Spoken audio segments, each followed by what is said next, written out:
Guys, well, it's time for an EDC update. If you haven't seen these videos before and you don't know what EDC stands for, well, it stands for Everyday Carry. This is simply a video showing the stuff that I have in my pockets and on me at all times. This is always changing. That's why I do these updates, to show you what I'm rocking lately. Some people might wonder why. Why do you carry all this stuff?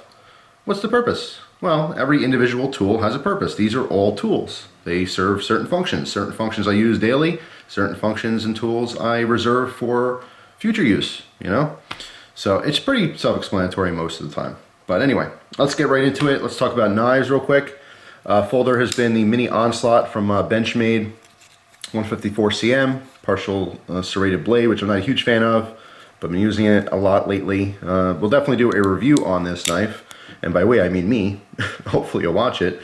But yeah, I don't want to divulge too much of my opinions right now because I will do a review on this. But in case you haven't seen that, that's the Benchmade Mini Onslaught.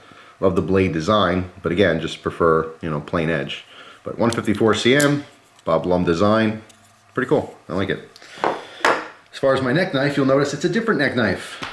This is an Extrema ratio, Extrema for all the people who get upset at mispronunciation. You say, yes, I think I said extreme on accident in one of my old videos, and that bothers some people. So it's Extrema from Italy, solid hunk of steel. And you can see the cutlery lever on the blade there. There is a gap, a space in between cutlery and lever. I'll talk about more of this in the review of this knife, but that was my goof. So it's not a company thing. But anyway, yeah, like I said, I don't want to divulge too much about what I think about this yet because I'm going to do a full review on it. But yeah. Now, some of you who follow my videos are probably wondering why I don't have the companion. The Brian Evans companion neck knife was my go-to. It's been my go-to. Long history with that thing. It was lost sitting in the road for a long time, and then I finally found it, cleaned it up, carried it again. Well, I actually have a reason why I don't carry it anymore, and I'm going to do a separate video on that. It's going to be a short video, but it'll be an explanation as to why. So stay tuned for that in the future. But I've been rocking that one right now, the NK1, and like I said, you'll see a review on that in the future. So that's pretty much for blades today. That's literally today's EDC, but there are a couple other folders. I actually went back to some slip joints, kind of rekindled that, you know, relationship as far as, like, you know, pocket knives go. And as far as neck knives, I've also been carrying my Foltz Custom Minimalist as well in between the NK1. So anyway, rocking the Zippo again. As you can see here, outside hinge, right? A little bit different. I always like carrying this model because I have tons of Zippos, but I like this one just because it is a throwback. You see on the bottom here is a 1935 replica. All right, this one happened to be made in 2012, but it's just different.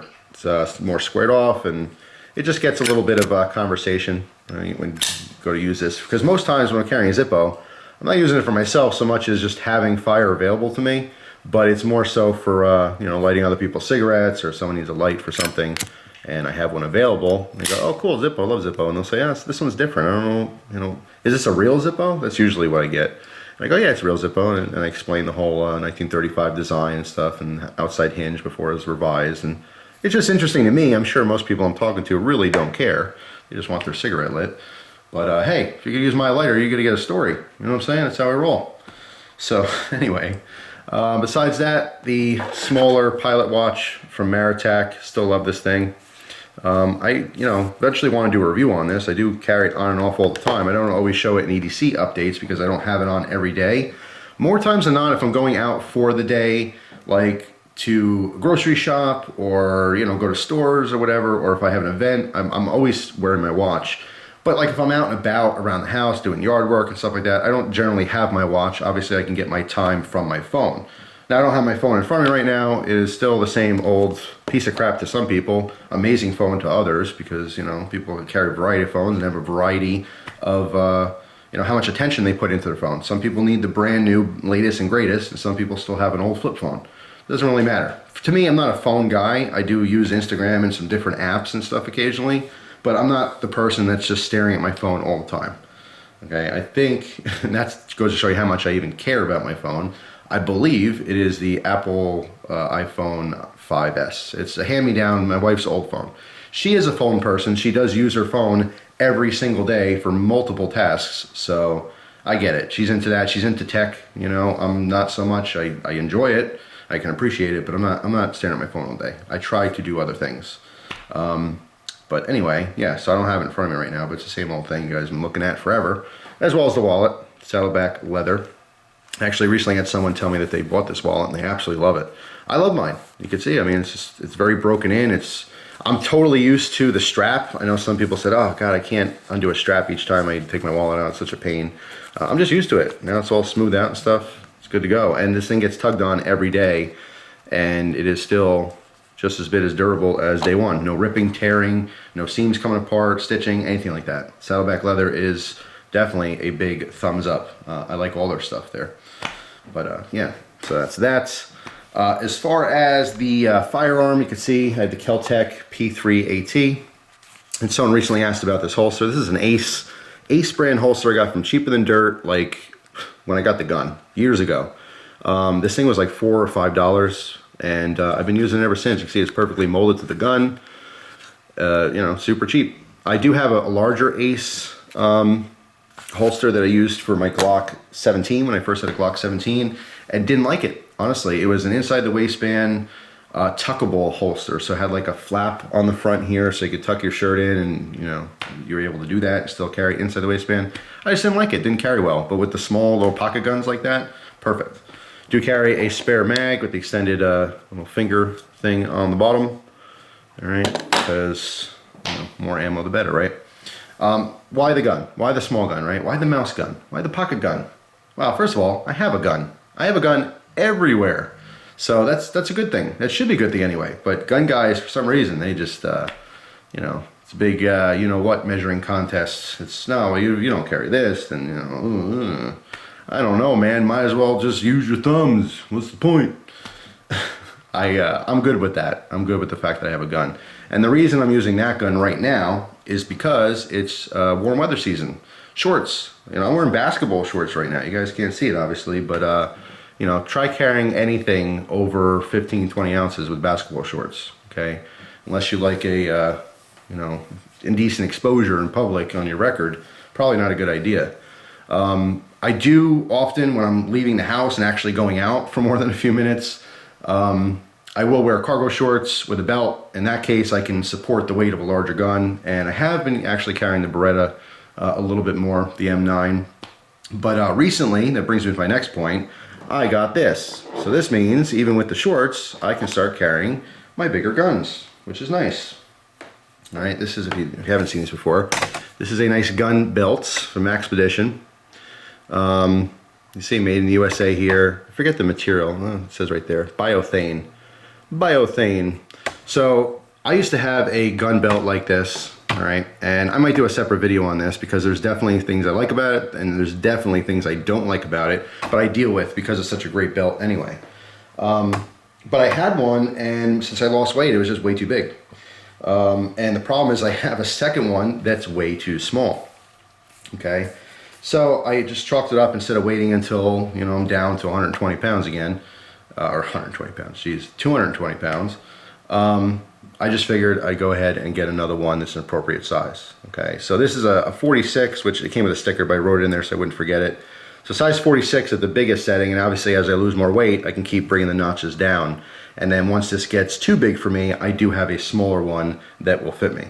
All right, so yeah, big fan of those, but there is something I don't like about it, and you'll have to wait for the review to see that, or hear about it anyway.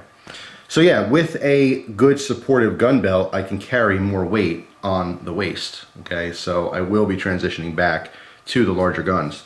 To be honest, I again, love the Beretta. I talked about this before, carrying issues with it. I do want to do a shoulder holster eventually. That's obviously not going to be a summertime thing for me, but I will probably, more than likely, just go with the Glock 19, you know, inside the waistband, how I used to carry it. This thing, what is this thing? This is a Maxpedition change pouch, okay? I actually have a leather pouch, it's a triangular pouch just like this, that I love, and I use it in my vehicle for spare change. So, you know, if I'm going somewhere and I need some change, I always have change in the car. It's very convenient. When I saw Maxpedition had this, I had to try it out. It's literally the same design, just different material. As you can see how it works, it's just triangular, and it's just a little pouch. You can use this for anything, really, but obviously it's dedicated for change for me. All right, it snaps. It doesn't matter which side you open, it's still a triangle. All right, so pretty interesting, pretty cool. So yeah, I'll talk about this maybe in a separate video, comparing it to the leather one that I have, my experiences and stuff. But that's what that is. That's some pocket change. Now, because I have this in my pocket, I have the Zippo in my pocket, and sometimes I put my keys in my pocket, not always. But I have been carrying a new flashlight that I bought on Amazon. This is a Streamlight model. I am using the little holster that came with it, or sheath, I guess we can call it. All right. I'm not a huge fan of this Velcro, you know, but it has been working just fine. But yeah, here's the light. And I got this because this is a very interesting design. You see, this is the ProTech 1L1AA. All right, ProTac, excuse me, not ProTech, ProTac. And this uses two different battery sources with the same body. All right, so right now there is a CR123 in here. Okay, pop this open, you can see that. All right, CR123. But what's interesting is that this inside the body has the base plate for the contact point is on like a spring system. So obviously you can see CR123, right? That fit and worked fine. But if we pop in a AA, oh no, it's too big, right? You push it down, it's on a spring system. And it goes down and nestles exactly the right length for the flashlight. Now, of course, you're not going to get the same output. You do get less light with the AA because you have less energy. But it's awesome that this is a single CR123, because I don't mind CR123 lights anymore as long as they're single cell. You start getting into the risky stuff when you go, you know, 2 or 3 CR123s, you know what I'm saying? I don't mind single cell lithiums, the 18650s or single CR123s. But it's really, really cool that if your light dies, you can use a AA, even if it's less light. So I like the system. There is something I don't like about the light though, and I will do a review on it, so you guys will hear about that. But yeah, I thought that was a pretty interesting design, so I wanted to check it out. So I'm kind of comparing this light to other lights that I've been using as well. So yeah, stay tuned. I'm probably going to do a video on this compared to the A1 Tactical. I have a Tactical A1S, I think is what it is. That light I've been carrying on and off as well. I don't have it in front of me right now, but I just have this because I carried this today because it's brand new. But I might do a comparison between the two in the future. So stay tuned for that. As far as my keys, which I think is the only thing left, this, which is the Blade HQ version of the peanut lighter, is off my keys, and that is because this is going to a viewer. All right, as much as I love this, the viewer who won the Ballast Song, so I did my Ballast Song giveaway for the Schrade Ballast Song, very, very cool model. He happens to live in New York, and he doesn't think it's a good idea to accept the Ballast Song, so we're working on stuff I can give him in replace of it. What that means for you guys is that Ballast Song giveaway is going to come back. I'm going to do it again because I still have it, you know, and want to give it away.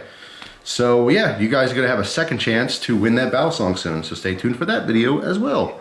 But yeah, as far as the person in New York, if you're watching this video, you know, I'm still looking to find some stuff. We discussed obviously what you may be looking for. He wants a neck knife and, you know, this peanut lighter, and I kind of wanted to throw something else in there as well.